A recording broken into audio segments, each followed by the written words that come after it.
The hotel lobby buzzed with evening noise, heels clacking across marble, suitcases rolling, people weaving through the warm golden lights. Alina didn't notice any of it. Her lungs were tight, her mind racing, because her ex, Kareem, had spotted her from across the room. His voice carried, sharp as broken glass. "Alina, we need to talk." Her stomach knotted instantly. She hadn't expected him here, not tonight, not when she was finally beginning to breathe again. She backed up, step by shaky step, searching desperately for an escape. The revolving doors were too far. The elevators were packed. Her hands trembled. Then she saw him, a tall man near the indoor fountain, calm in the middle of chaos. He stood like he belonged in a different world, hands in pockets, posture relaxed, eyes lowered to his phone. Charcoal suit, clean white shirt, expensive watch. Everything about him radiated quiet confidence. Something inside her snapped into decision. She didn't have time to think. She rushed straight toward him. His head lifted at the sudden movement, confusion flickering in those storm-gray eyes. "Excuse me," he began. She didn't let him finish. The panic pushed words out of her in a whisper that trembled. Please just pretend you're with me." His brows rose slightly. Pretend how? Kareem's footsteps pounded closer. Alina swallowed hard. She leaned in, her fingers curling into the stranger's lapel. She could smell clean cologne, woodsy, warm, grounding. "Kiss me," she whispered. Her voice cracked. "Like you mean it." For a heartbeat, he simply stared at her. The world around them seemed to freeze, the fountain's trickle, the hum of voices, even her own breath. Then he moved. It wasn't rushed. He didn't act confused or startled. He lowered his phone, slid one arm around her waist, and guided her closer in a slow, deliberate motion, as if this was something he did carefully, never recklessly. "You sure?" he murmured. She nodded, barely. His hand tilted her chin up, his touch steady, his eyes locked on hers for one suspended second. And then he kissed her. It wasn't a nervous kiss. It wasn't a fake kiss. It wasn't the kind someone gives out of pity. It was deep, assured, devastating. Her breath tangled in her throat. Heat shot through her chest, through her ribs. His lips moved with a gentle pressure, a quiet certainty that unraveled every shred of panic inside her. The world melted away until there was only the two of them, his steady heartbeat, his warm hands, his controlled breath against her cheek. Behind them, Kareem's angry footsteps stalled. "What the? Seriously?" Alina didn't even turn. She clung to the stranger a moment longer, letting the kiss shield her like a wall she desperately needed. When her ex finally cursed under his breath and stormed away, the stranger pulled back slowly. His eyes held hers, searching, reading her. "You okay?" he asked softly. She stepped back, breathless, flustered. I didn't know what else to do." His lips curved, not into a mocking smile, but something subtle, amused, and strangely warm. "You're full of surprises." She shook her head, mortified. "I'm so sorry. I don't even know your name." He offered his hand, like this was a normal introduction and not the aftermath of a wild kiss. "Ethan," he said. Ethan Hale. Had she known the name, she would have realized she had just kissed a billionaire. Had she known tomorrow's headlines, she would have known he was her new CEO. But for now, she only felt the echo of his kiss, a kiss that absolutely felt like he meant it. The next morning, Alina walked into Hale Industries with a determined plan. Forget the kiss. Get through the day. Stay invisible. She clutched her notebook to her chest, repeating to herself, "He's just a stranger. You'll never see him again." But the universe loved proving her wrong. As the elevator doors slid open on the ground floor, she stepped inside and collided with someone tall, solid, and too familiar. She froze. "You again," Ethan said, amusement touching his voice. Her pulse skidded. "Oh no. Oh no, no, no. Why you work here?" A shadow of a smirk tugged at his mouth. Something like that. Before she could demand what that meant, executives stepped into the elevator, men and women in sleek suits, all nodding respectfully. "Good morning, Mr. Hale. We're ready for the board meeting, sir. Your office has been fully prepared." "Mr. Hale, sir." Alina blinked rapidly. Surely, this wasn't. When they reached the top floor, the elevator opened to a hallway lined with glass walls and modern art. A huge digital screen displayed in bold letters. "Welcome our new Chief Executive Officer, Ethan Hale." Her heart dropped straight through the marble floor. He took a step forward, paused, then turned to look at her, eyes shimmering with the weight of last night's secret. Understanding dawned on her face slowly, horrifyingly. "You're the new CEO," she whispered. "Yes. You're my boss." "Yes." She touched her forehead like it might steady the room. You let me kiss you. You kissed me back." He raised an eyebrow. "I didn't hear you complaining. Because I didn't know you were." She waved her hands wildly. "This." He stepped closer, lowering his voice so only she could hear. "You were scared, and I helped. Title or no title, I'd have done the same."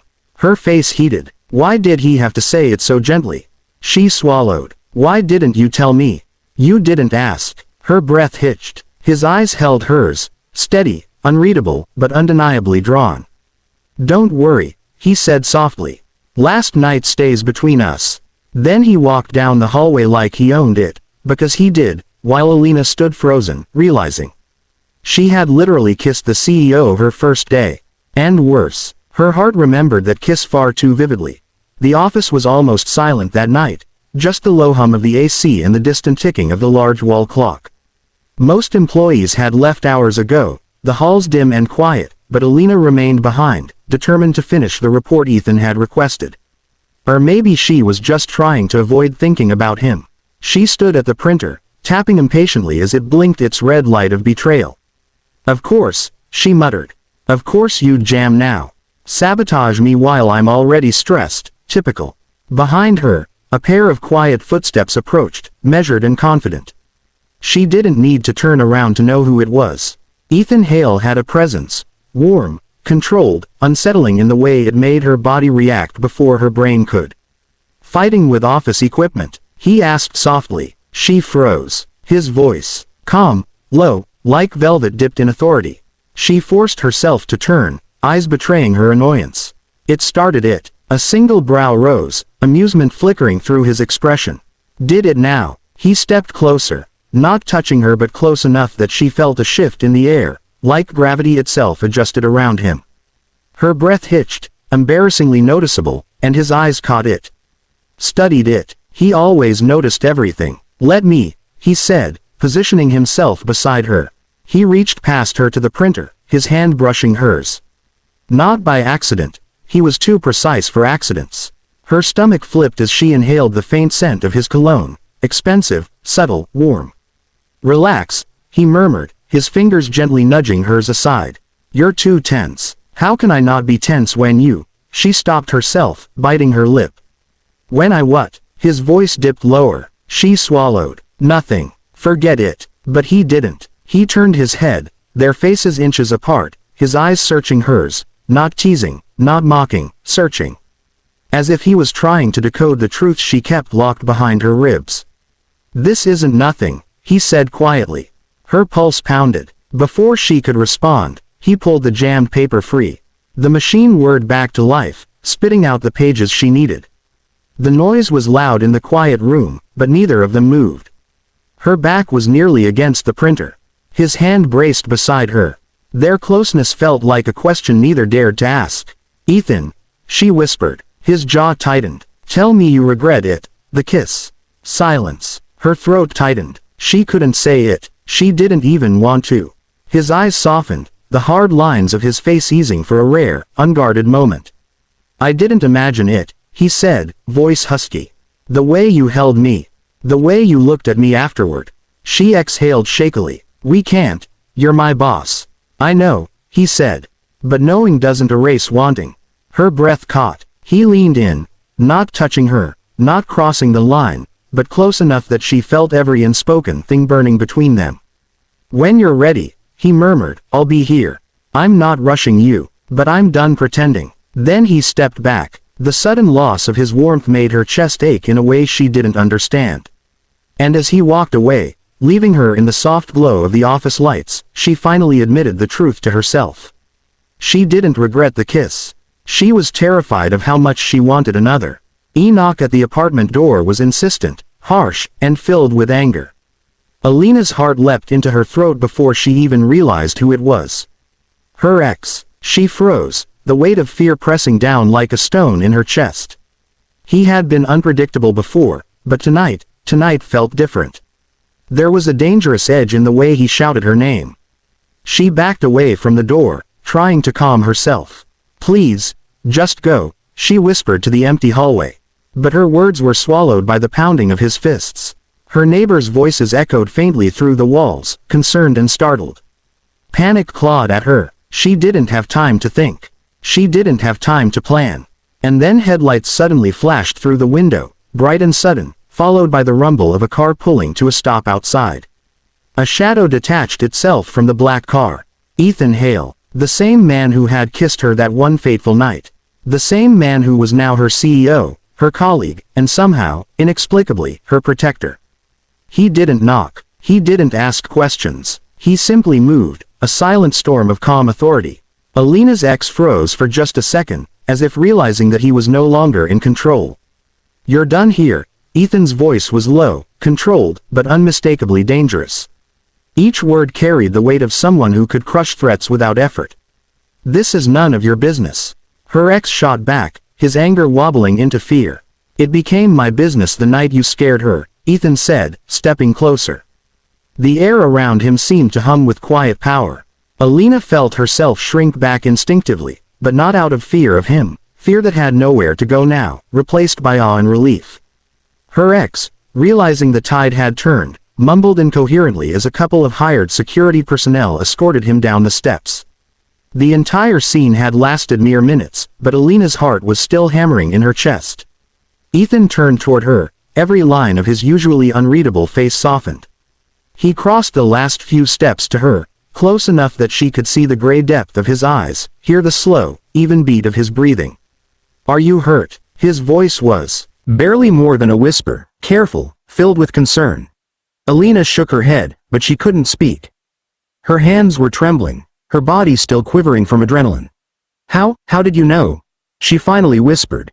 "You didn't come to work," he said quietly, almost apologetically. "So I came to you." "Why?"